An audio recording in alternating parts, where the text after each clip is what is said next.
Hanya Kau Tuhan di hidupku. Kau berikan hidup yang baru. Darah-Mu menyucikan, pulihkan hatiku. Ku nyatakan Kaulah segalanya. Engkaulah sumber pengharapan. Kuasa-Mu sanggup menyembuhkan. Jiwaku pun berserah hanya kepada-Mu. Yesus, Kaulah segalanya. Karena salib-Mu ku hidup. Karena salib-Mu ku menang. Engkau yang berkuasa, sanggup untuk melakukan mujizat-Mu di hidupku.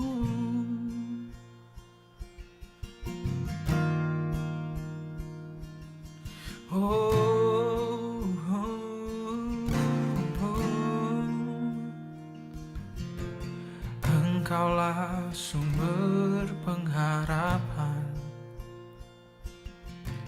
Kuasa-Mu sanggup menyembuhkan. Jiwaku pun berserah hanya kepada-Mu. Oh Yesus, Kaulah segalanya. Karena salib-Mu ku hidup. Karena salib-Mu ku menang.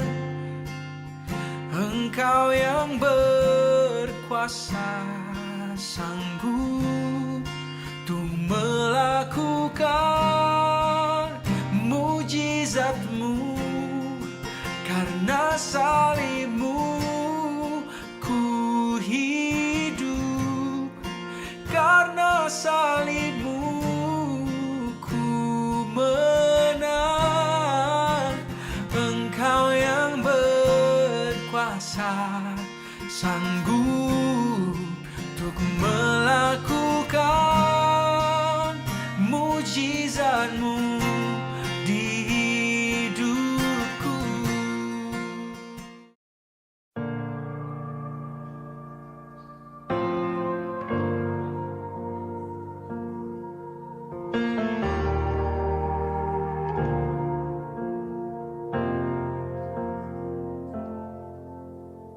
I was rich, I remember who I was. I was lost, I was blind, I was running out of time.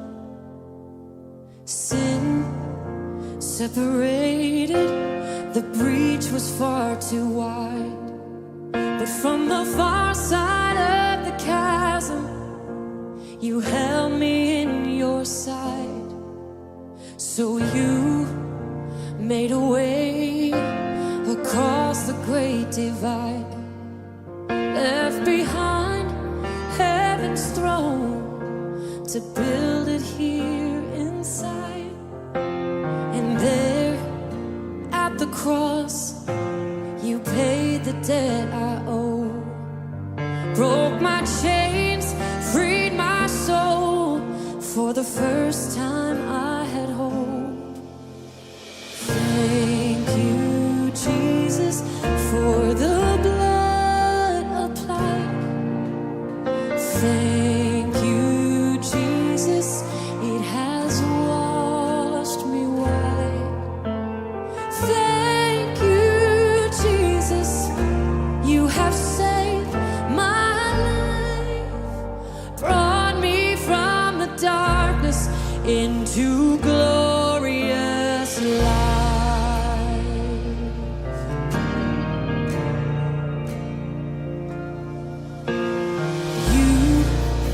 took my place, laid inside my tomb of sin. You were buried for 3 days, but then you walked right out again. And now death has no sting, and life has no end. For I have been transformed by the blood of the Lamb. Thank you, Jesus, for the blood applied. Thank you, Jesus.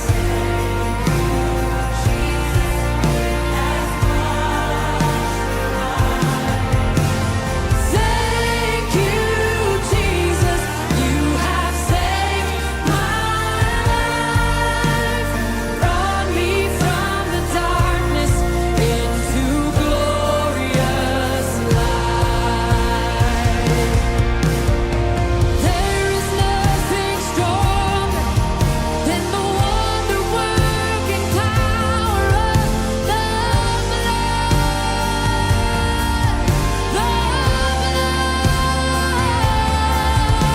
that calls us sons and daughters. We are ransomed by our Father through the blood.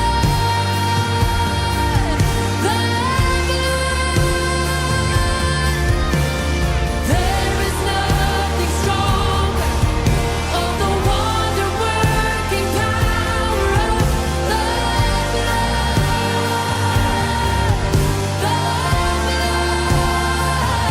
that calls us sons and daughters. We are ransomed by our Father through the blood. Thank you, Jesus, for the blood applied. Thank you, Jesus. Wash me white. You have saved my life.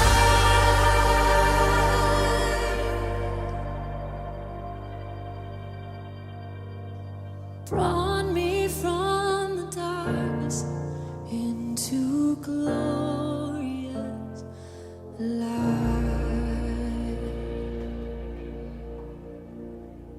Glory to His name. Glory to His name.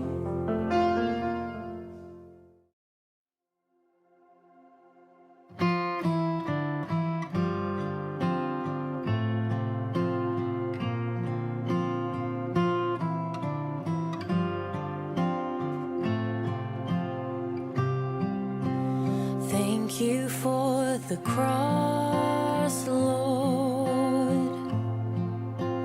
Thank you for the price you paid, bearing all my sin and shame. In love you came and gave amazing grace. Thank you for this love, Lord. Thank you for the nail-pierced hands. Wash me in your cleansing flow. Now all I know, your forgiveness and embrace. Worthy is the Lamb, seated on the throne. Crown you now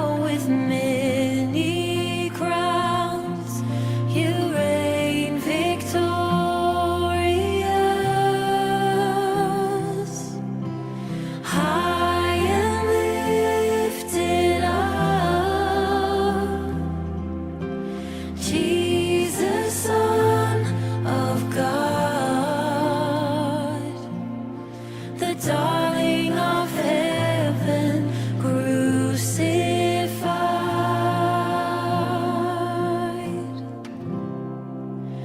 Worthy is the Lamb. Worthy is the Lamb.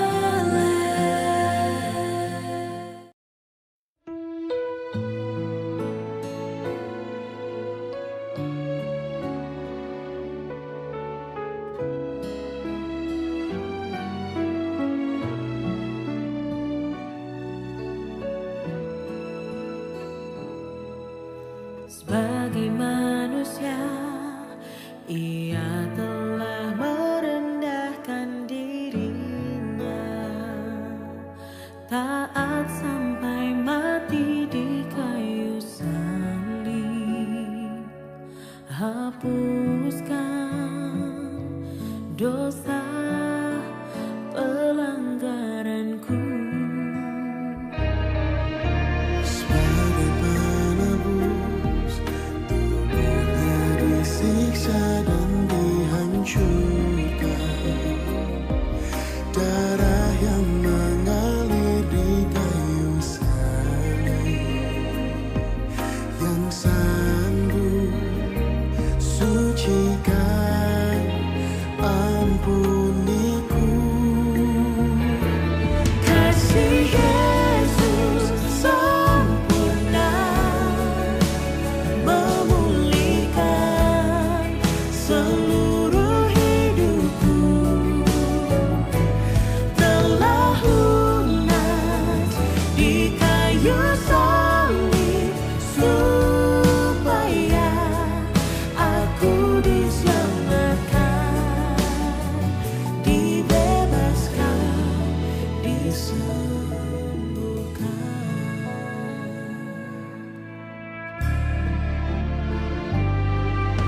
Sebagai penebus, tubuhnya disiksa dan dihancurkan, Oh, darah yang mengalir di kayu salib, yang sanggup sucikan, ampuniku. Kasih Yesus sempurna, memulihkan seluruh hidupku, telah lunas di kayu salib, supaya aku diselamatkan, dibebaskan, disembuhkan.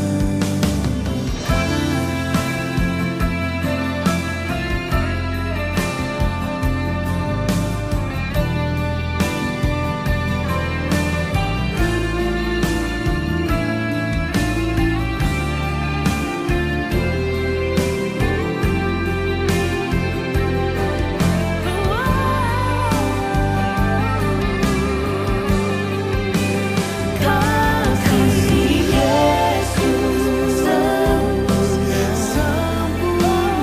memulihkan seluruh hidupku,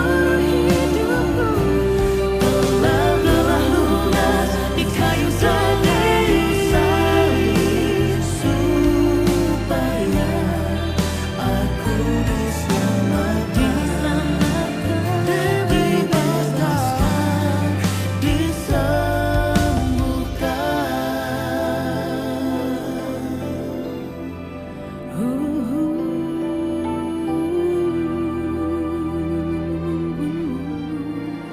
Aku diselamatkan, dibebaskan, disembuhkan.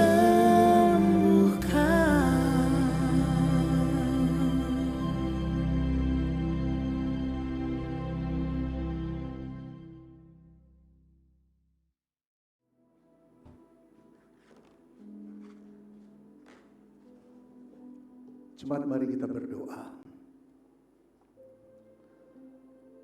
Kami berterima kasih dan bersyukur di tengah perjalanan kami di tengah kefrustrasian hidup kami dan rasa bersalah yang terus-menerus mengikuti kami, Tuhan mencari dan menemukan kami. Engkau mengampuni kami dan menebus kami. Engkau memberikan kami hidup yang baru dan kami menjadi ciptaan-Mu yang menjadi milik-Mu selama-lamanya. Kami berterima kasih kami mempunyai Allah yang menjadi sahabat kami, yang menemani kami ketika kami duka, ketika kami suka, ketika kami gagal, ketika kami sukses, ketika kami dalam segala keadaan, Engkau terus menemani kami. Kami bersyukur pada pagi ini kami mengenang kembali arti penebusan-Mu. Kami berterima kasih. Tuhan, kami memerlukan firman-Mu. Maukah Engkau berkata-kata kepada kami lebih jelas lagi, memberikan kami rasa aman, memberikan kami rasa bahwa kami disayang Tuhan. Karena itu berfirmanlah Tuhan. Kami mohon Roh Kudus-Mu membukakan kami telinga, membukakan kami pikiran, agar hati kami bisa menerima firman-Mu dan kami boleh hidup sesuai dengan kehendak-Mu. Bapa dalam surga, kami juga menaruh hamba-Mu dalam kelemahan dan keterbatasannya. Ia yang akan menyampaikan firman-Mu karena Engkau mempercayainya. Biarlah Engkau sendiri menyertai dia dengan kuasa Roh Kudus-Mu, sehingga apa yang dikatakan merupakan kebenaran yang akan mengubah kehidupan kami. Bapa, berfirmanlah karena kami telah siap untuk mendengar. Dalam nama Tuhan Yesus kami berdoa. Amin. Shalom saudara. Saudara, kita bersyukur sekali di tengah-tengah tahun gerejawi dan kehidupan kita. Ada satu hari yang Tuhan ingin kita selalu rayakan, yaitu Paskah, Passover. Sebelum Paskah ada Jumat Agung. Satu Jumat, satu hari yang mengharu-birukan hati kita. Saudara yang dikasihi Tuhan, mengingat kisah tentang Jumat Agung, kita disadarkan bahwa hati manusia yang jatuh dalam dosa itu sudah begitu gelapnya, mendukakan Tuhan dan meremehkan Tuhan. Tapi kita juga diingatkan kasih Tuhan yang mencari orang berdosa tak pernah tergoyangkan dan tak pernah berubah. Lalu kita diingatkan kembali bahwa kalau kita bisa percaya dan ditebus oleh darah Kristus, itu merupakan anugerah semata-mata. Dan biarlah pemahaman seperti itu mengubah hidup kita, mengubah maknanya, mengubah tujuan hidup kita, dan hidup bagi kemuliaan Tuhan. Saudara, saya senang sekali pagi ini berkumpul bersama saudara, beribadah, juga mengikuti dari awal, lalu melihat fragmen, role play yang diperagakan, membawa kita melihat lagi gambaran bagaimanakah kematian Kristus itu terjadi. Saudara yang dikasihi Tuhan, karena itu saya ingin menyampaikan firman Tuhan yang terambil dari Markus ke-15 ayat 33, keliru nih saudara. Matius saudara, Matius 27 ayat 45. Matius 27 ayat 45. Sebentar saudara ya, kayaknya belum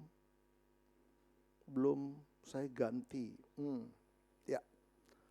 Matius ke-27 ayat 45 dan 46, kemudian 50 sampai 51. Coba saya lihat slide-nya dulu ya. Iya betul. Saudara-saudara, bagian awal dari ayat ini berkata mulai dari jam 12 kegelapan meliputi seluruh daerah itu sampai jam 3. Saudara, Yesus itu disalib mulai dari jam 9 pagi dan menemui kebinasaan jam 3, 6 jam di sana.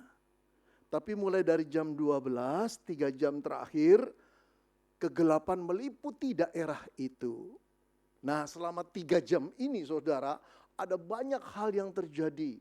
Ini bukan imajinasi penulis atau para penginjil, tapi sungguh fakta sejarah yang diceritakan mereka kembali. Ada banyak hal yang terjadi, baik secara kosmik, saudara, ataupun secara profetik. Terlalu banyak di sana. Juga eskatologi yang muncul di sana. Maafkan, ada 3 kata yang sangat khas dalam bahasa teologis. Saya nggak akan terangkan. Tapi oleh karena itu saudara, saya ingin masuk pada satu poin saja dari apa yang terjadi. Karena itu saya memotong-motong ayatnya. Ya, Matius 27 ayat 45, demikian firman Tuhan. Mulai dari jam 12, kegelapan meliputi seluruh daerah itu sampai jam 3. Kira-kira jam 3 berseluruh Yesus dengan suara nyaring, Eloi, Eloi, lama sabachthani. Artinya, Allahku, Allahku, mengapa engkau meninggalkan aku? Ayat 50, Yesus berseru pula dengan suara nyaring, lalu menyerahkan nyawanya. 51, dan lihatlah tabir bait suci terbelah dua dari atas sampai ke bawah. Saudara, izinkan saya bertanya, pernahkah saudara diliputi rasa guilty feeling yang begitu besar? Karena saudara berbuat satu kesalahan atau dosa. Saudara semakin tutup rapat-rapat, saudara makin merasa bersalah. Lalu dampaknya apa? Saudara merasa ketika saudara berdoa, beribadah, saudara bahkan berpuasa, melayani, Tuhan tidak memandang saudara. Dia memalingkan wajahnya seolah-olah engkau tidak layak ada di hadapannya. Pernah gak? Saudara-saudara yang dikasihi Tuhan, itu adalah pengalaman hidup manusia yang wajar. Dosa tidak bisa kita hindari. Dan tidak ada manusia yang tidak pernah jatuh dalam dosa. Sedangkan Allah adalah Allah yang suci. Karena itu perasaan guilty feeling kita setelah melakukan dosa, apalagi dosa yang kita anggap begitu beratnya dan memalukan dan menjijikkannya, kita merasa Allah tidak meladeni kita. Seolah-olah ada tembok yang besar, ada tembok yang kokoh antara kita dengan Allah. Saudara, ini perasaan yang sebetulnya terus-menerus terjadi di dalam diri manusia yang percaya bahwa Allah ada. Kecuali kita ateis, kita akan mengatakan itu hanya karangan orang-orang primitif, perasaan ketika orang-orang belum dewasa secara logika. Tapi kita yang percaya memang ada jarak antara Allah dengan kita. Karena beliau kudus, karena kita kotor, saudara. Karena dosa merupakan pemberontakan terhadap beliau. Saudara-saudara yang dikasihi Tuhan, tetapi saya ingin saudara-saudara membawa berita baik hari ini. Apa berita itu, saudara? Tembok pemisah antara Allah dan manusia sudah dirobohkan oleh kematian Yesus di kayu salib. Walaupun kita berdosa, walaupun kita guilty feeling, walaupun kita menjijikkan hati Allah, tetapi jangan pernah pikir bahwa tembok itu masih ada. Tidak, saudara. Tembok antara Allah dengan kita, manusia yang berdosa, telah dirobohkan oleh Yesus Kristus pada saat kematiannya di kayu salib. Oleh karena itu akses masuk kepada Bapa itu telah terbuka luas dan tidak pernah dibatalkan oleh Allah dan tidak pernah ditutup lagi. Betapapun kita merasa kotor di hadapan Tuhan. Nah, saudara, bagaimana hal ini mungkin terjadi? Mari kita lihat, saudara. Saudara, sebenarnya pada mulanya hubungan antara Allah dan manusia, Adam dan Hawa itu sangat intim. Allah menciptakan mereka sesuai dengan gambar dan rupanya. Mereka makhluk dari segala ciptaan yang merupakan isi hati Allah atau jantung hati Allah. Allah sayang kepada mereka yang diciptakan sesuai dengan segambar dengan rupa Dia. Tapi sayang sekali, saudara, keintiman relasi mereka akhirnya mengalami keretakan, bahkan putus ketika Adam dan Hawa memakai kebebasan mereka untuk memberontak kepada Allah. Bayangkan betapa sakitnya hati Allah, dikhianati begitu rupa. Saudara-saudara, manusia itu tidak menghargai Allah sungguh. Sehingga terjadilah keretakan hubungan, keretakan relasi. Allah itu kudus, manusia itu berdosa. Allah mempercayai manusia, manusia mengkhianati Allah. Allah mengasihi manusia, manusia malah memberontak kepada Allah. Saudara, Allah yang kudus tidak bisa tidak harus menarik jarak antara Allah, antara dirinya dengan manusia. Karena apa saudara? Karena dia kudus. Dia tidak mungkin berkumpul kembali dengan manusia yang disayanginya di dalam keadaan berdosa seperti itu. Saudara-saudara, inilah cikal bakal dari keretakan hubungan manusia dengan Allah.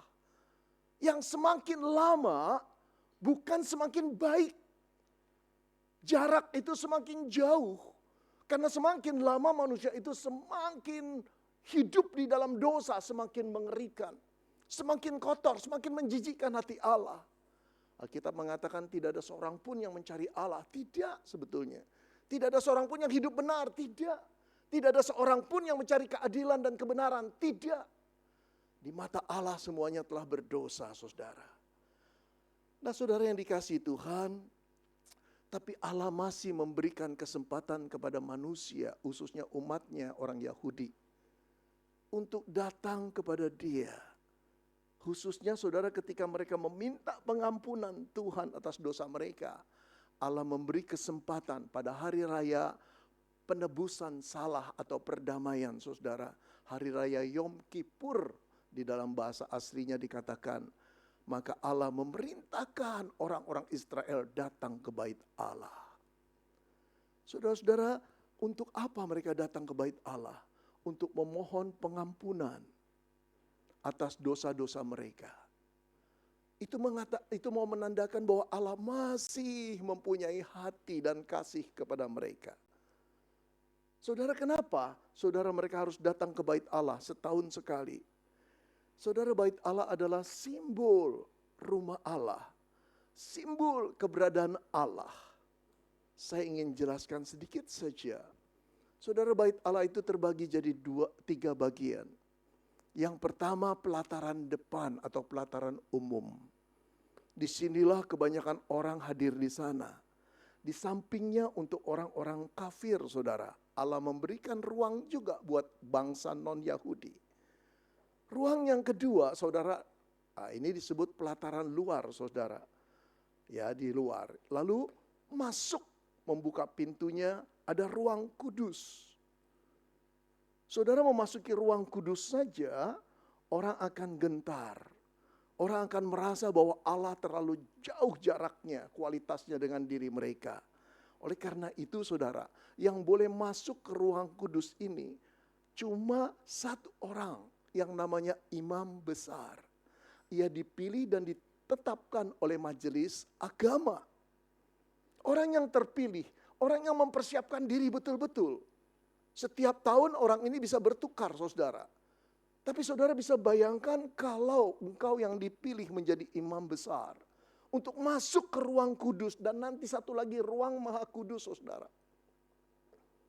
Disinilah seorang imam besar itu harus membawa dan memercikan darah domba atau darah lembu jantan, saudara. Dengan takut dan gentar. Sebelumnya antara ruang maha kudus dan ruang kudus tertutup satu tirai yang memisahkannya. Tirai ini mau menyimpulkan bahwa antara umat Israel yang memohon pengampunan dengan Allah yang ada di ruang maha suci itu atau maha kudus itu, ada jarak yang tidak terkatakan. Kekudusan Allah berbeda dengan keberdosaan mereka. Tidak mungkin bisa ditemui begitu saja. Nah, saudara, ketika seorang imam besar masuk ke ruang kudus, hatinya sudah takut dan gentar. Karena dia membawa permohonan orang Israel untuk Allah mengampuni dosa mereka. Dan juga sekaligus dosanya. Dia sadar, saudara, dia sudah disucikan untuk datang sebagai imam besar. Tapi sebagai manusia dia tahu dia orang berdosa. Dan setiap kali pikirannya juga berdosa. Hatinya berdosa, kata-katanya berdosa. Bagaimana mungkin dia datang pada Tuhan? Setelah masuk ruang kudus, dia akan menyibakkan tirai yang memisahkan ruang kudus dan ruang maha kudus. Saudara, disitulah kegentaran hatinya mulai menjadi-jadi ketika melihat keheningan di sana. Yang ada tabut perjanjian di sana. Saudara, keheningan tempat ruang Maha Kudus mencerminkan keberadaan Allah yang tak tertandingi. Lalu dia melangkahkan kakinya. Dia mulai memercikkan darah domba itu. Tepat di depan tabut perjanjian. Lalu dia akan berkata, Tuhan, ampunilah dosa kami. Ampunilah dosa kami. Saudara, kalau dia salah mengucap, salah berpikir, salah bertindak, hatinya tidak benar, bisa jadi kematian datang saat itu juga. Berarti pengampunan itu ditolak oleh Tuhan. Ketika Allah menerima percikan darah itu, kenapa harus darah, saudara? Saudara, darah itu menyimbolkan kematian yang menjadi kurban penebusan salah. Harus ada darah, saudara. Saudara, ini tepat seperti Ibrani katakan demikian. Tanpa penumpahan darah tidak ada pengampunan. Allah ingin mempertegas kepada bangsa Israel, umatnya Yahudi. Dosa yang kamu perbuat itu begitu beratnya. Begitu menjijikkannya. Yang menuntut kematian si pembuat dosa. Tapi dalam perayaan Yom Kippur, hari raya pendamaian, Allah memberikan satu simbolis. Harus ada yang dikorbankan dengan kematiannya untuk pengampunan dosa kamu. Saudara, darah domba itulah yang menjadi simbol. Bayang-bayang tentang pengampunan yang Tuhan berikan kepada mereka. Saudara, setelah darah domba itu dipercikan, sang imam besar mulai mundur perlahan-lahan. Keluar dari ruang Maha Kudus dan menutup tirainya lagi. Kemudian dia mundur lagi dari ruang kudus. Dia keluar dari ruang kudus dan menutup pintunya. Itu berarti ritual pengampunan itu diterima oleh Tuhan. Tapi tahukah saudara, ritual hari pendamaian itu, permohonan pengampunan dosa akan dilakukan lagi tahun depan. 1 tahun sekali imam besar masuk ke ruang kudus dan ruang Maha Kudus, memercikkan darah anak domba lagi dan lagi. Apa yang kita bisa simpulkan? Yang pertama-tama, jarak antara Allah dan manusia tetap ada. Tirai itu ditutup lagi untuk mengatakan, Aku Allah yang Maha Kudus. Kau manusia yang berdosa. Yang kedua, percikan darah itu sifatnya tidak permanen. Itu cuma bayang-bayang. Itu bukan real, saudara. Dan harus dilakukan lagi dan lagi.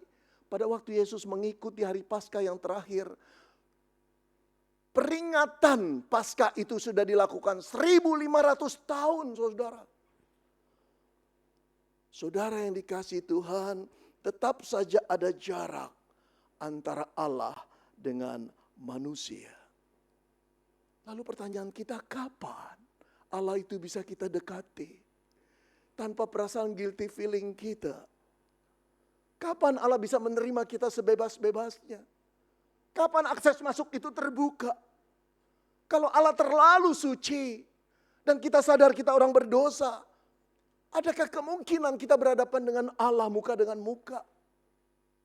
Saudara-saudara, jawabnya adalah ada. Tapi kapan?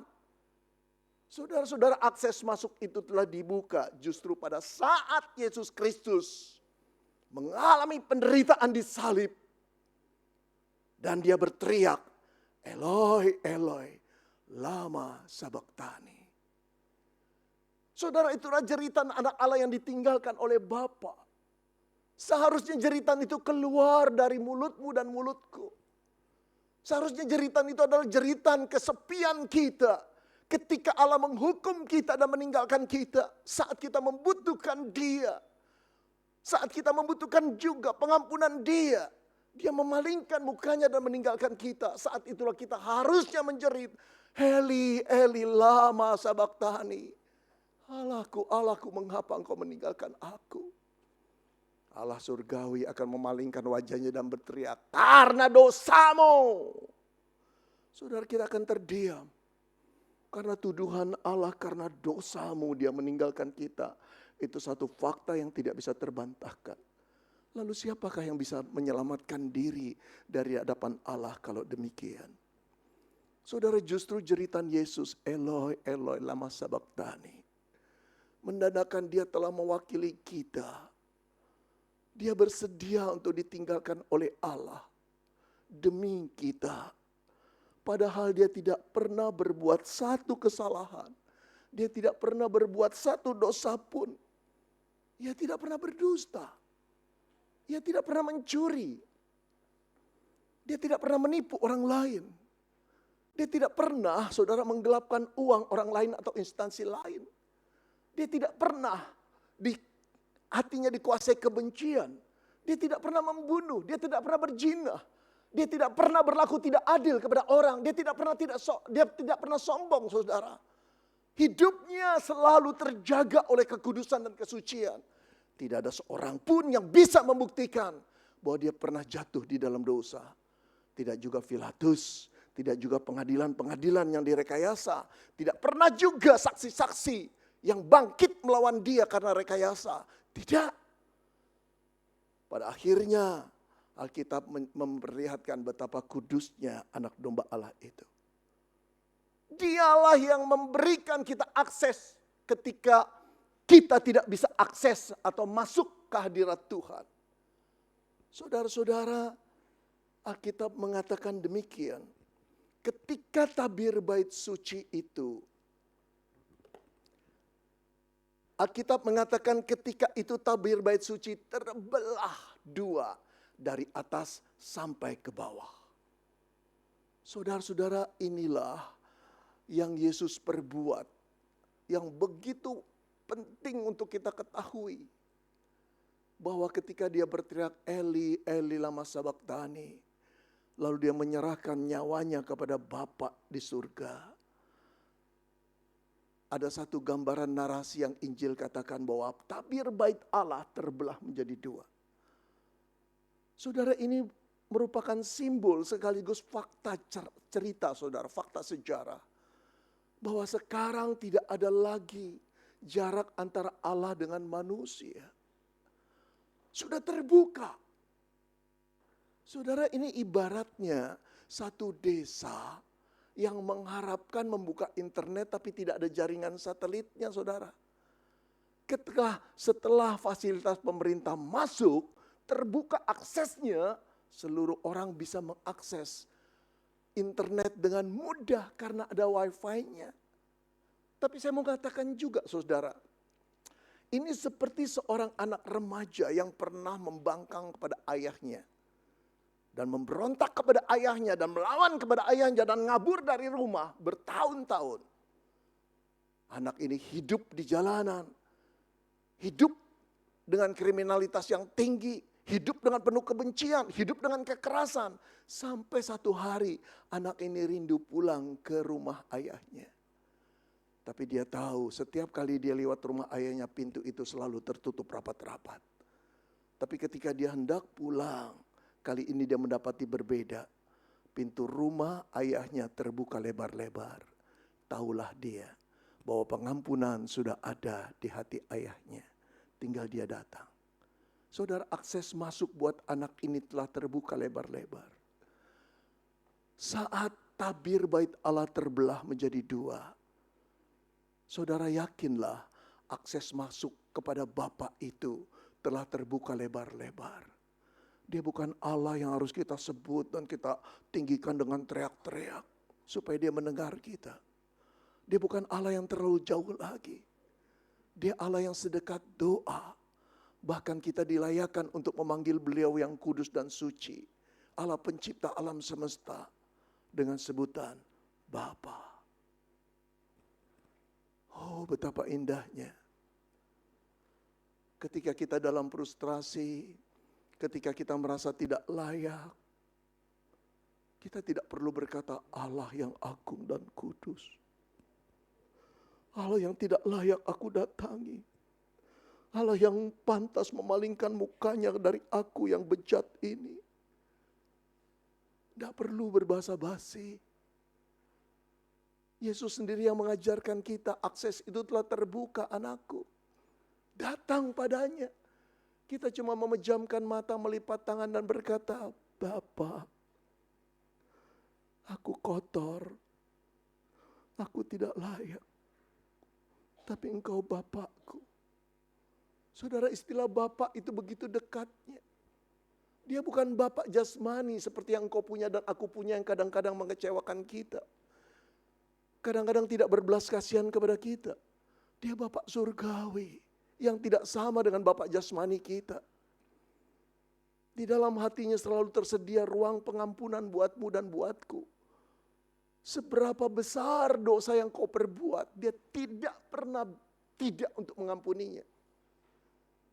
Seberapa buruk masa lalumu dan masa laluku, dia akan sanggup menerimanya. Tidak ada manusia yang terlalu buruk yang tidak bisa ditebus oleh darah putranya. Tidak ada manusia yang terlalu kelam sejarahnya yang tidak bisa dia rancang kembali masa depannya. Tidak. Kalau engkau melihat aku di sini, aku adalah anak jalanan yang gak lulus, yang SMA kelas 1 tidak naik kelas, dikeluarkan di Caturulan pertama, di Semak 3 Gunung Sari. Dari 16 mata pelajaran, 2 birunya. Olahraga dan menggambar. Jangan menghina. Aku ingat ketika aku kelas 6 SD di Gunung Sari 4. Guru memanggilku, Beni Solehin, ulangan berhitung. Namanya dulu berhitung, sekarang matematik. Ini ulangan kamu, hebat kamu kali ini. Saya berjalan ke depan, ulangannya dibagikan, guru itu teriak, juara 2, luar biasa kamu. Kelas barangkali pada melongo, saya pun kaget, juara 2. Begitu saya terima, guru berkata dari belakang. Saya berhenti kelas 1 SMA jadi anak jalanan. Rumah saya di asrama polisi Kemayoran, ayah saya polisi. Hidup tidak karuan. Ketika papa mama putus asa dengan anak ketiganya, Allah datang padaku. Tak ada orang yang masa lalunya begitu kelam, yang tidak sanggup Allah rubah dengan darah putranya.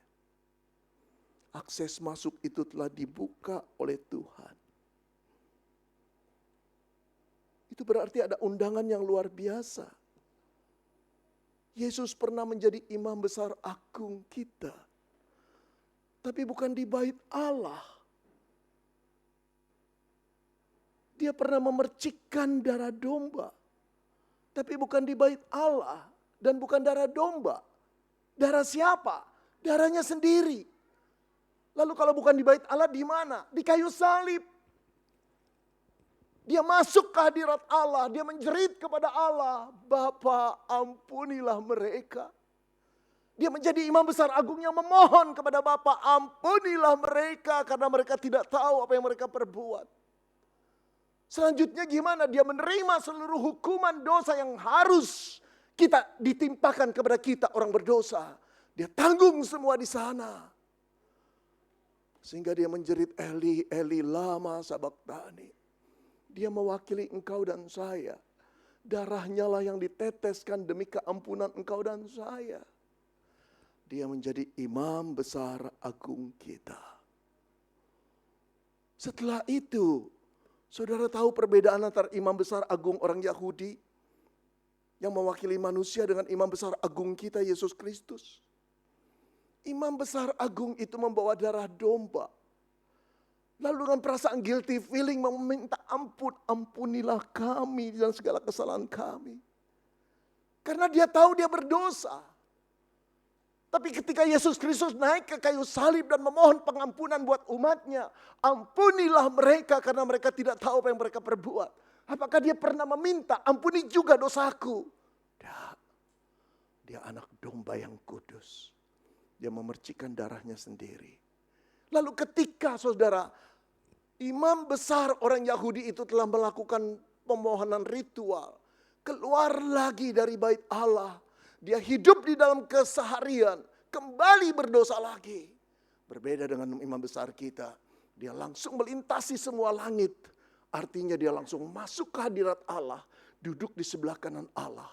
Karena itu kita mempunyai imam besar, agung, yang sungguh-sungguh menjadi perantara kita.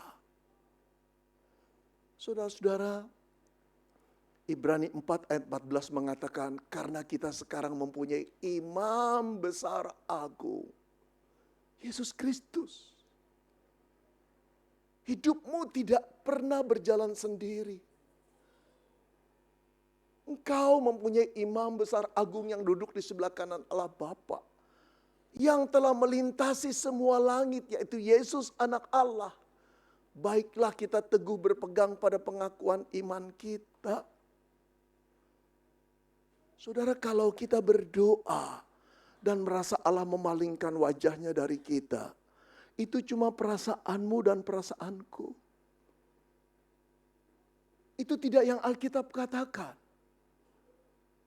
Seberat apapun dosa yang kita lakukan, semerasa tidak layak seperti apapun diri kita di hadapan Tuhan, imam besar kita tetap menjadi imam besar yang ada di sebelah kanan Allah Bapa dan menjadi tempat mediator untuk memohon pengampunan kita lagi. Saudara, kita mempunyai sahabat yang luar biasa yang tidak pernah meninggalkan kita. Saudara, ayat 15 Ibrani 4 berkata, imam besar yang kita punya bukanlah imam besar yang tidak dapat turut merasakan kelemahan-kelemahan kita. Sebaliknya ia sama dengan kita, ia telah dicobai hanya tidak berbuat dosa. Saudara, jangan pikirkan bahwa Yesus imam besar kita tidak bisa merasakan bagaimana perasaannya bergumul dengan pencobaan. Nafsu-nafsu kita, keserakahan, kebencian, nafsu birahi kita. Dia pernah jadi seperti engkau dan saya. Dia pernah hidup di bumi dan planet yang sama. Dia pernah punya tulang dan daging yang sama, pikiran yang sama dengan kita. Dia pernah dicobai. Cuma bedanya adalah dia tidak pernah jatuh dalam dosa. Dia pemenang. Tetapi sekaligus dia bisa merasakan apa yang kita rasakan. Gak mudah jadi orang Kristen untuk terus berperang dengan dosa. Terlebih lagi ketika kekalahan kita alami. Sakit rasanya. Dan dampaknya adalah kita merasa tidak layak. Saudara, seorang pemuda mengurung diri di kamarnya. Semakin dia melayani Tuhan, dia merasa semakin aku tidak layak. Tuhan tahu apa yang kututup rapat-rapat. Dosa yang kalau terungkap, seluruh gerejanya akan geger. Karena itu dia putuskan, aku harus pergi. Aku harus berhenti dari pelayanan. Aku ingin jauh dari segala yang namanya kegerejaan dan pelayanan dan Tuhan. Dia meninggalkan gerejanya diam-diam. Dia pergi pindah kota. Seluruh medsosnya dia tutup. Dia tidak mau lagi mengenal Allah. Bukan karena dia tidak percaya pada Allah, tapi dia tidak yakin bahwa dia diampuni. Saudara, baru-baru ini ada seorang selebritas yang terkenal di Indonesia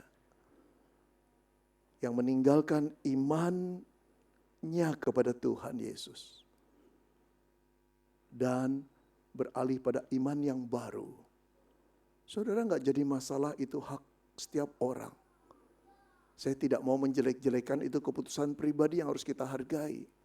Tapi saya sebagai hamba Tuhan cuma berkata, sayang sekali ketika engkau berdoa pada Yesus, ketika engkau mendengarkan kebaktian, berada dalam kebaktian dan mendengarkan firman dari Yesus Kristus, sesungguhnya engkau tidak mengenal siapa Dia. Saudara, seorang yang mengenal Yesus Kristus tidak akan pernah berpikir demikian. Merasa tidak layak, iya. Merasa bahwa dia kotor, iya. Semakin kita hidup dekat dengan Yesus, semakin peka kita akan dosa. Semakin merasa kita ini orang tidak benar. Tapi tidak berhenti di sana. Keyakinan kita, imam besar agung itu tetap membuka hatinya buat engkau dan buat aku. Hanya di dalam dialah pengampunan itu tiba. Karena dia pernah merasakan apa yang kita rasakan. Dicobai, dibully, ditelanjangi, dihina, disiksa, dinaikkan saksi-saksi dusta. Terlalu manusia-manusia itu, dia pernah mengalami. Karena itu dia bisa merasakan apa yang kau rasakan dan aku rasakan. Saudara-saudara, saya ingin memberikan kutipan dari J.C. Ryle, seorang uskup Anglikan dan pengkhotbah yang sangat berpengaruh di Inggris pada abad ke-19. Dia menulis satu kalimat begini. Jesus Christ is not only the Son of God, mighty to save, but the Son of Man able to fill. Yesus Kristus itu bukan hanya anak Allah yang berkuasa menyelamatkan, tetapi juga anak manusia yang bisa merasakan apa yang kita rasakan. Pencobaan yang kita alami. Saudara-saudara yang dikasihi Tuhan, saya ingin bercerita. Ada sepasang suami istri dengan mobil mewah masuk ke tempat pekarangan panti asuhan. Setelah mobilnya stop, sang supir membuka pintu bagian belakang, turunlah sepasang suami istri tengah baya. Mau apa mereka masuk ke panti asuhan? Saudara, mereka sudah bikin komitmen dengan kepala panti asuhan. Mereka ingin mengadopsi seorang anak. Karena mereka pengusaha yang sukses, tapi tidak diberkati oleh anak dalam keluarga mereka. Saudara, setelah mereka turun, kepala panti asuhan sudah menunggu dan menyambutnya dan memberi salam. Suster, selamat sore. Seperti yang saya katakan, kata sang suami, kami ingin sekali seorang anak hadir dalam keluarga kami. Baik Pak, silakan. Saya sudah suruh anak-anak kumpul di ruang aula. Saudara-saudara, ketika mereka masuk ruang aula, ada kira-kira 20-an anak-anak sudah duduk berbaris membentuk lingkaran. Kemudian kepala panti asuhan berkata, ayo anak-anak perkenalkan dirimu. Saudara, tentu saja sangat menarik perkenalan itu. Ada anak yang lugu, ada anak yang lucu, ada anak yang malu-malu. Kepala panti asuhan terus mempersilahkan sampai anak yang terakhir. Diam-diam suami istri itu berdoa kepada Tuhan. Tuhan, tunjukkan anak mana yang kami harus adopsi. Saudara, setelah anak yang terakhir memperkenalkan diri, tiba-tiba masuklah seorang gadis kecil, umurnya kira-kira 6 tahun. Masuk dengan tongkat, menyeret kakinya yang lemah. Lalu kemudian duduk di bangku paling akhir. Saudara, sepasang suami istri ini tertarik sekali, lalu berbisik sama kepala panti asuhan. Suster, kenapa anak itu? Dia polio Pak, sejak kecil kena polio, gak bisa jalan, cacat Pak. Siapa namanya? Namanya Harum Lestari, tapi kami memanggilnya si Pengkor. Saudara-saudara yang dikasihi Tuhan, kemudian suami istri ini berbisik-bisik dengan istrinya. Seolah sedang memperbicarakan sesuatu yang mereka harus timbang dengan serius. Akhirnya saudara, sang suami berkata kepada kepala panti asuhan, Suster, kami memilih Harum Lestari. Loh Pak, kenapa milih si Pengkor? Dia gak bisa jalan, dia cacat seumur hidup Pak, gak bisa sembuh kok. Kami tetap memilih Harum Lestari. Boleh saya tahu kenapa Bapak memilih Harum Lestari? Bapak itu menatap wajah sang kepala panti asuhan dengan tenang-tenang. Dia menunjukkan kakinya dan menarik celana kakinya. Lalu berkata, aku pun Pengkor. Terdiam. Saudara-saudara yang dikasihi Tuhan, Bapak itu berkata, tidak mudah untuk menjadi orang dan bertumbuh dengan satu kaki yang diseret-seret. Tapi aku mengalaminya dan aku merasakannya. Karena itu dia butuh orang yang mengerti perasaannya. Saudara, selama ini nggak ada yang mengerti dan tidak mau mengerti perasaan anak kecil yang bernama Harum Lestari. Walaupun namanya Harum Lestari, tapi tidak harum di mata orang lain. Mereka memanggilnya dengan si Pengkor. Mereka tidak tahu harga diri anak ini tercabik-cabik, direndahkan, dan merasa tidak berharga. Namanya Harum Lestari, tapi tetap orang memanggil si Pengkor. Saudara, bapak ini yang pernah mengalami polio yang sama mengerti apa artinya berjalan dengan satu kaki yang lemah seperti itu. Kasihnya secara natural itu tumbuh. Spontan, alamiah. Bahkan dia telah memeluk Harum Lestari sebelum dia mengadopsinya. Saudara, itulah kasih Tuhan kepadamu dan kepadaku. Dia pernah dicobai hal yang sama. Yang kau alami dan aku alami. Dia pernah dibully, dia pernah dihina, dia pernah ditinggalkan, dia pernah dikhianati, dia tahu semua perasaan itu. Dia pernah tidak dihargai padahal dia adalah Allah. Seluruh kepenuhan Allah hadir dalam dirinya. Dia mengerti itu.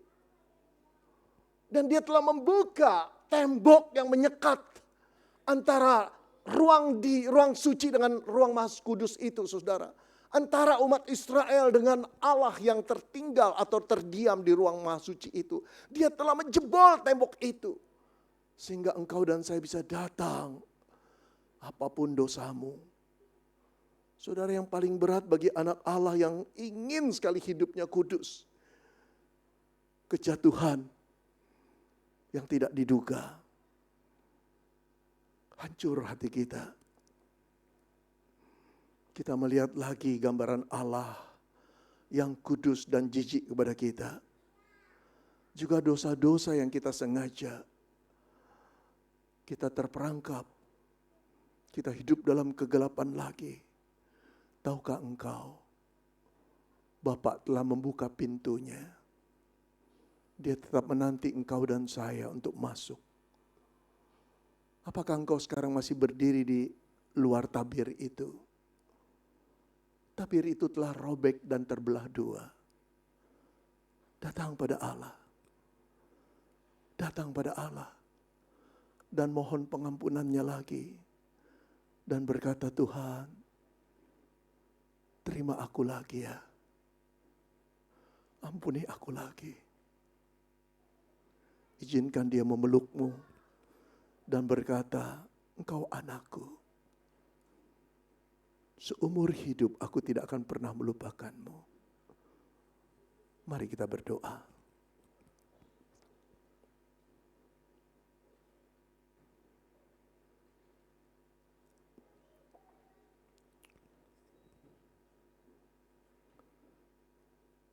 Saudara, apakah saudara masih berdiri di luar?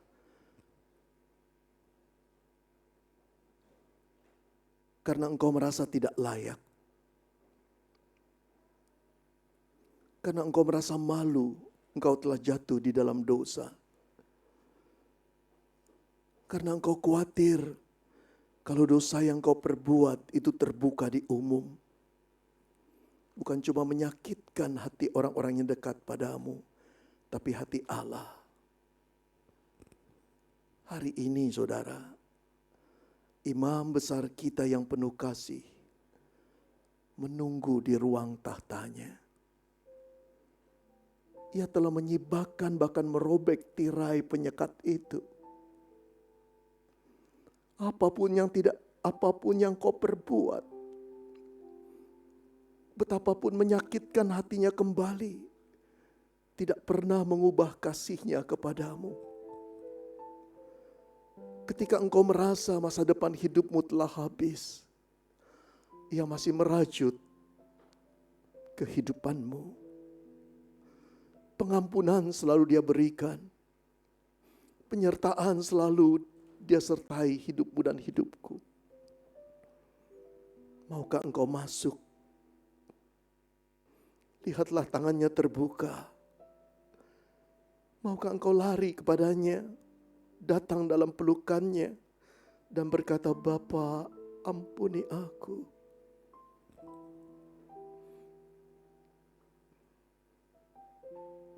Dia akan berkata dengan serius,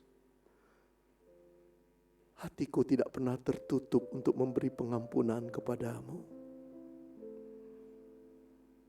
Jangan berbuat dosa lagi.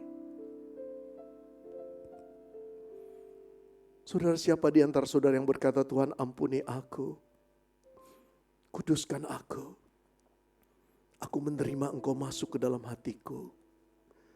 Jadilah juru selamatku, pikulah salibku, hukuman dosaku, agar aku dibebaskan dari kuasa dosa. Siapa yang berkata demikian, saudara berdoalah kepada Tuhan. Saya berikan waktu beberapa detik, katakan, Tuhan ampuni aku, sucikan aku, kuduskan aku, jadikan aku ciptaan baru.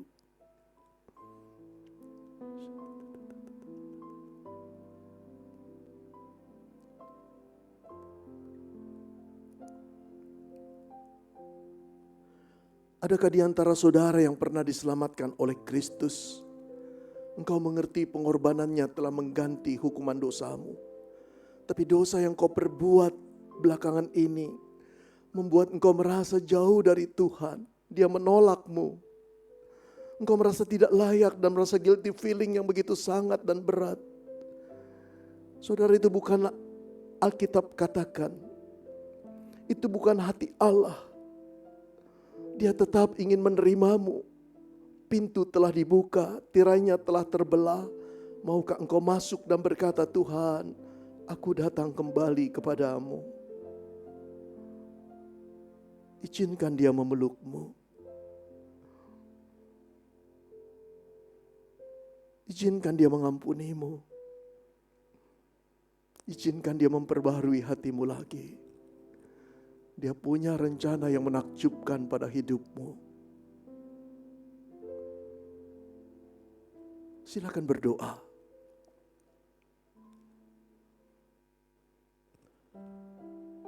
Tuhan, terima kasih untuk firman-Mu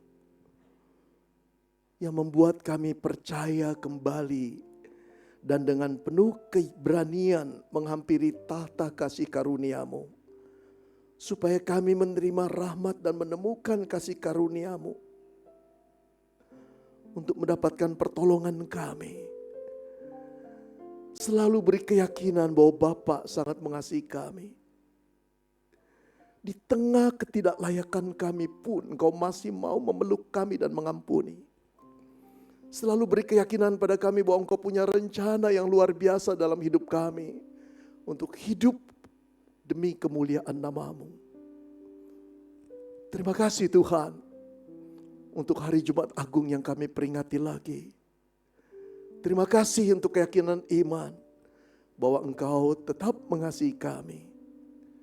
Kami ingin menjadi harum lestari Tuhan. Sekalipun kami mempunyai banyak kelemahan. Kami ingin tumbuh menjadi harum lestari yang mengharumkan Tuhan kami. Yang telah mengangkat kami dari jurang kegelapan. Kami ingin menjadi harum lestari demi nama-Mu Tuhan. Jadikan kami pengharum nama-Mu. Dalam nama Tuhan Yesus Kristus kami berdoa. Amin. Bapak Ibu Saudara sekalian, tibalah saatnya kita akan masuk dalam perjamuan kudus mengenang segala kebaikan Tuhan yang sudah mati bagi kita. Kita akan bersemeja dengan Tuhan. Kita naikkan pujian PPK 59 pimpin ke Kalvari.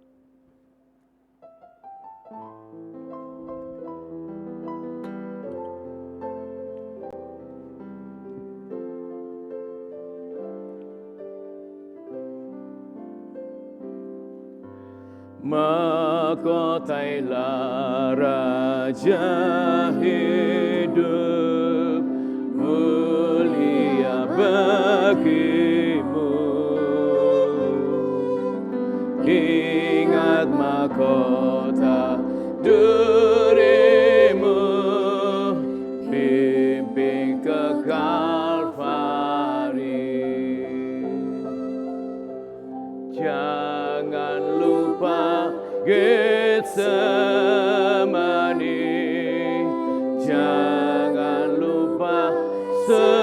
sengsaranya.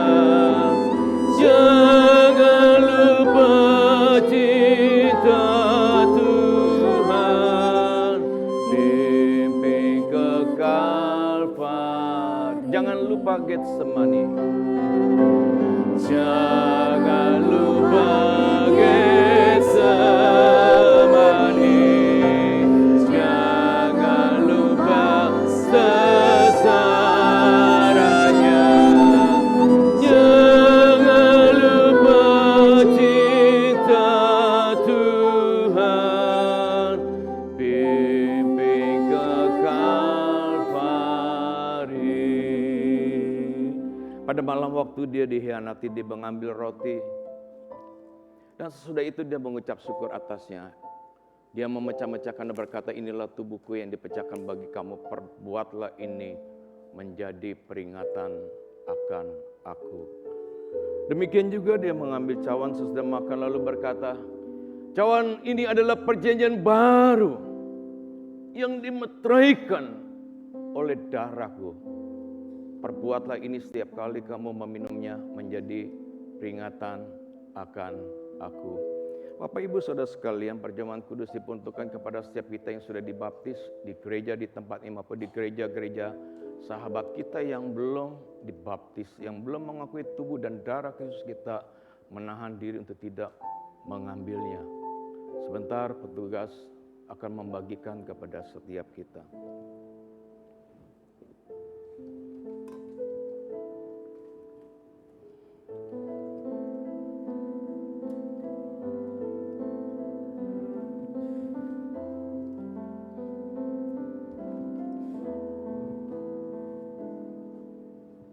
Ambillah dan bagi-bagikanlah, kita naikkan pujian bait yang kedua.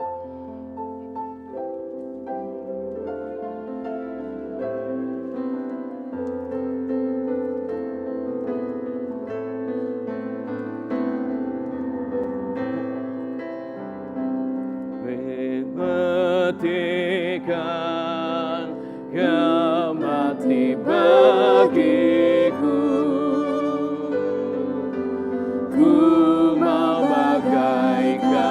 Malaikat menjaga tubuhmu. Jangan lupa Getsemani. Jangan lupa sengsaranya. Jangan lupa cinta Tuhan, pimpin ke Kalvari. Bait yang ketiga. Ku rela segenap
Bapak Ibu Saudara, kita bangkit berdiri. Firman Tuhan juga mengajar kepada setiap kita, sebelum kita makan roti yang melambangkan tubuhnya yang dipecahkan bagi kita dan minum anggur yang melambangkan darahnya dicurahkan bagi kita, kita perlu introspeksi diri terlebih dahulu. Saya berikan waktu kepada setiap kita. Pertama, akuilah dosa kita. Betul tadi kita sudah datang di hadapan Tuhan mengakui dosa kita. Tidak ada yang tersembunyi di hadapan Tuhan. Mari kita minta ampun kepada Tuhan. Lalu yang kedua, bersyukurlah untuk anugerah keselamatan yang diberikan kepada kita. Dari sekian banyak orang, Dia sudah menentukan, memilih, mengaruniakan kita menjadi anak-anak Tuhan. Betapa Tuhan begitu mengasihi kita, seolah-olah kita satu-satunya objek yang paling dikasihi. Kalau kita tahu akan hal ini, maka kita akan hidup sesuai dengan kasih Tuhan. Saya berikan waktu kepada setiap kita untuk berdoa.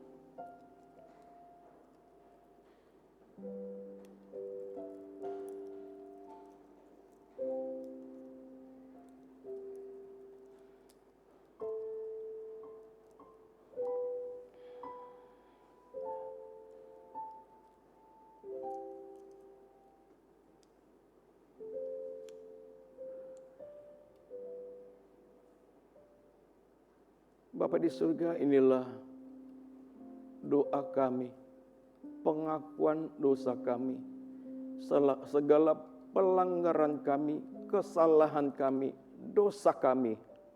Kami datang di hadapan Engkau dengan hati yang hancur, kami mengakui.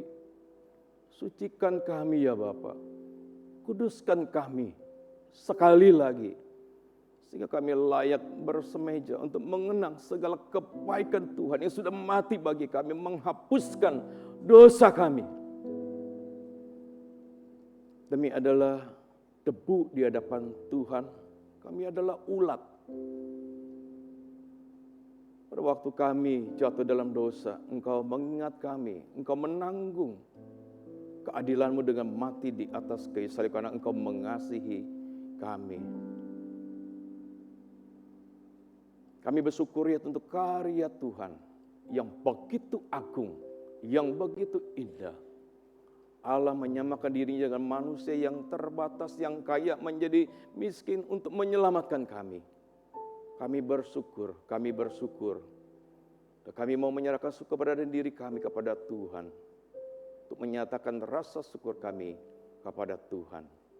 Doa pengakuan dosa kami, syukur kami yang kami naikkan hanya di dalam nama Tuhan kami, Yesus Kristus, Juru Selamat kami. Kami sudah berdoa. Amin. Mari kita angkat tangan kita yang ada rotinya. Dengan ucapan syukur kita makan bersama-sama.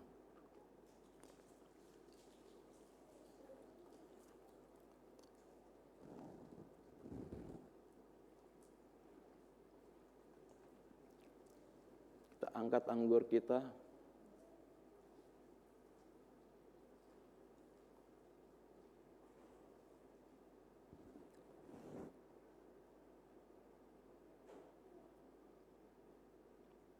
Mari dengan ucapan syukur kita sama-sama meminumnya.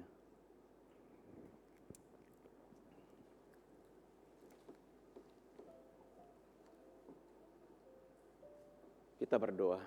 Bapa di surga, kami naikkan puji dan syukur untuk kasih Tuhan, karya Tuhan yang begitu agung, yang hari ini kami memperingati wafatnya Yesus Kristus. Engkau adalah Allah yang maha besar, Engkau Allah yang maha suci, maha kudus, Allah yang adil, Allah yang mengasihi kami.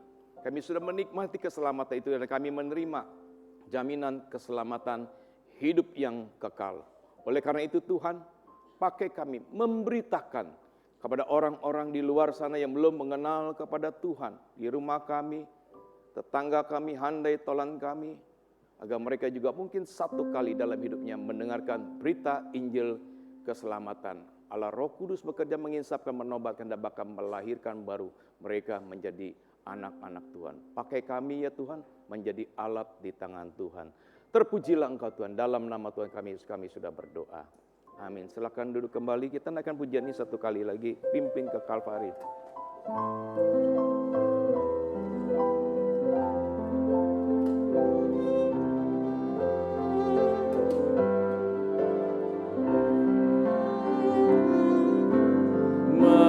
Mahkotailah Raja hidup, mulia bagimu. Ingat mahkota dirimu, pimpin ke Kalvari. Jangan lupa Getsemani, jangan lupa sengsaranya, jangan lupa cinta Tuhan, Pimpin ke Kalvari. Roma 12 ayat yang pertama berkata, "Karena itu saudara-saudara, demi kemurahan Allah, aku menasihatkan kamu supaya kamu mempersembahkan tubuhmu sebagai persembahan yang hidup, yang kudus dan yang berkenan kepada Allah. Itu adalah ibadahmu yang sejati." Tuhan sudah membuktikan kasih-Nya bagi kita melalui pengorbanannya di atas kayu salib. Mari sekarang kita berkomitmen membuktikan rasa syukur kita kepada Tuhan dengan mempersembahkan hidup kita sebagai persembahan yang hidup, yang kudus dan berkenan kepada Tuhan. Jemaat Tuhan dipersilakan untuk bangkit berdiri. Mari saudara kita mau mengangkat amplop kita di hadapan Tuhan dan kita masuk dalam doa persembahan. Betapa bersyukur dan kagumnya kami kepada Engkau Allah yang kudus, yang begitu mengasihi kami. Sekali lagi Tuhan, kami mengucapkan syukur kami dan terima kasih kami kepada Engkau ya Allah. Engkau memberikan kami satu kesempatan yang begitu baik untuk sekali lagi disadarkan oleh kebenaran firman Tuhan. Tuhan, biarlah firman ini menyadarkan kami untuk tetap terus mencintai Tuhan dan selalu datang kepada Tuhan. Tuhan, kami sekarang datang membawa persembahan kami sebagai ucapan terima kasih kami dan hormat kami kepada Engkau. Lihatlah dan perhatikanlah, selidikilah hati kami Tuhan. Supaya sungguh Tuhan, bukan hanya persembahan ini yang kami berikan kepada Tuhan, tapi hati yang mau terus memperkenankan hati Tuhan. Hidup yang mau belajar melepaskan pengampunan kepada orang lain. Dan kami rindu Tuhan, melalui hidup kami, perkataan kami, sikap, perbuatan kami, sungguh kami mencerminkan kasih yang kekal itu. Kami rindu hidup kami juga menjadi Injil yang kelima, supaya orang-orang melihat hidup kami, mereka melihat Kristus dan mereka memuliakan Tuhan. Inilah doa ucapan syukur kami Bapa. Kiranya Engkau berkenan mendengar doa kami, sebab kami berdoa di dalam anak-Mu, Putra-Mu yang tunggal, Tuhan Yesus. Amin. Silakan duduk jemaat Tuhan. Mari kita mengangkat pujian ini, tak terukur kasih-Mu Yesus.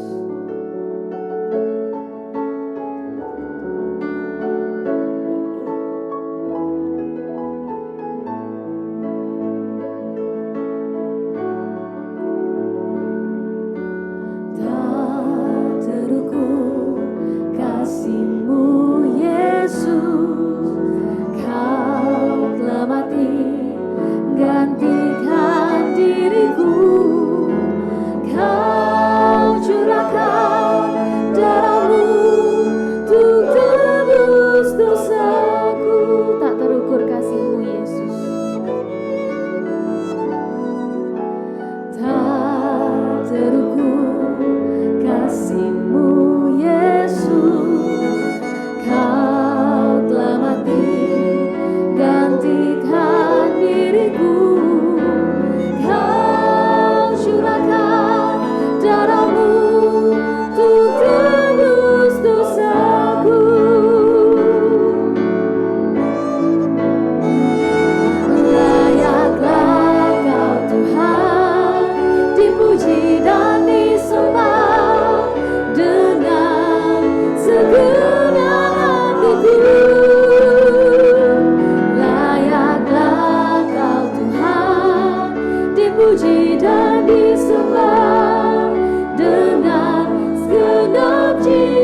terukur kasih-Mu Yesus.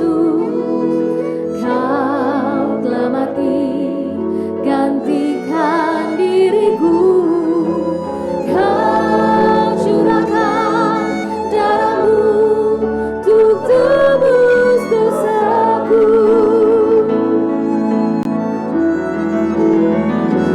Layaklah Kau Tuhan dipuji dan disembah dengan segenap hatiku. Jemaat yang bersama untuk bangkit berdiri. Layaklah Kau Tuhan dipuji dan disembah dengan segenap jiwa ragaku.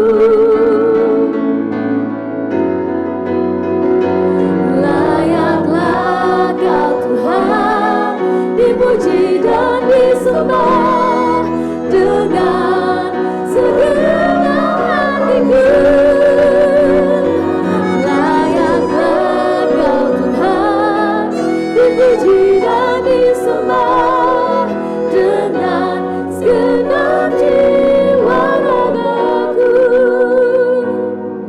Dengan segenap jiwa ragaku. Dengan segenap jiwa ragaku. Roma 11 ayat 36 berkata, sebab segala sesuatu adalah dari Dia dan oleh Dia dan kepada Dia. Bagi Dialah kemuliaan sampai selama-lamanya segala kemuliaan.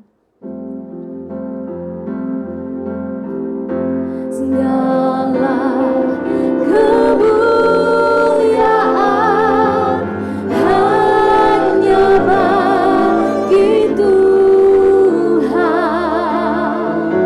Segala hormat pujian hanya bagi Tuhan. Kuasa dan kemuliaan hanya bagi Tuhan. Segala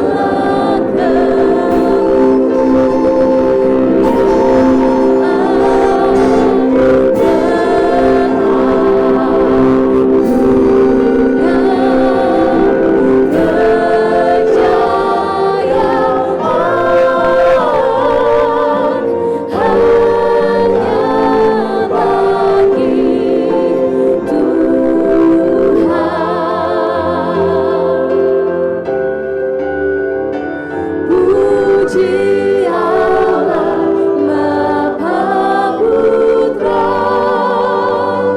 puji Allah Roh Kudus, ketiganya yang esa, pohon selamat sumber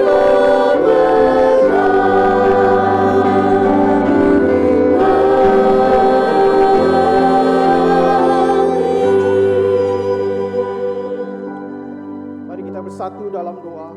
Kami sungguh bersyukur Tuhan untuk cinta kasih Tuhan, untuk pengorbanan yang sudah Tuhan berikan bagi setiap kami. Kami bersyukur Tuhan sudah memimpin seluruh rakyat ibadah Jumat Agung pada pagi hari ini. Biarlah firman Tuhan yang sudah kami dengar boleh terus mengingatkan setiap kami betapa Tuhan mengasihi kami, bahkan Tuhan sudah mati bagi setiap kami. Kalau Tuhan sudah menebus kami, biarlah kami hidup bukan untuk diri kami, tetapi untuk Engkau Tuhan. Berkati setiap jemaat-Mu Tuhan, berkati setiap kami, pakai setiap kami dimanapun Tuhan tempatkan kami, boleh menjadi saksi Kristus yang memuliakan Tuhan. Berkati kesehatan setiap jemaat Tuhan, dalam usaha pekerjaan, dalam studi anak-anak, dalam kehidupan keluarga Tuhan berkati. Terpujilah Engkau Tuhan. Jemaat yang terkasih, arahkanlah hatimu kepada Tuhan, pulanglah, terimalah berkat Tuhan, beritakanlah firman, baik atau tidak baik waktunya.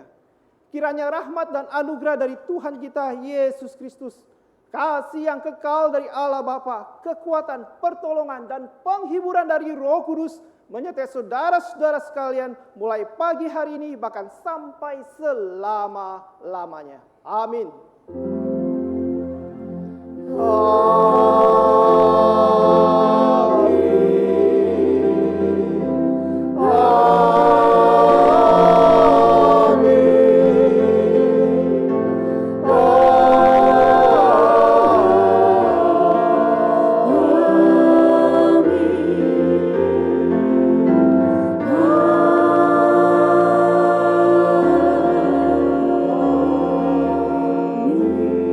Jemaat dipersilakan duduk saat teduh.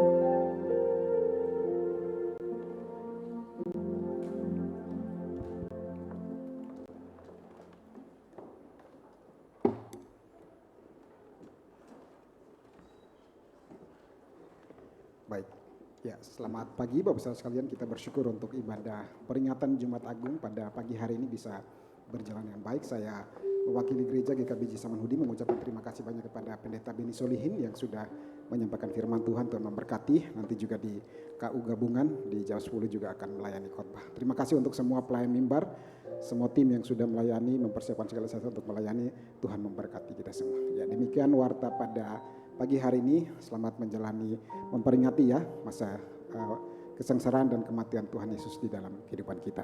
Tuhan Yesus memberkati.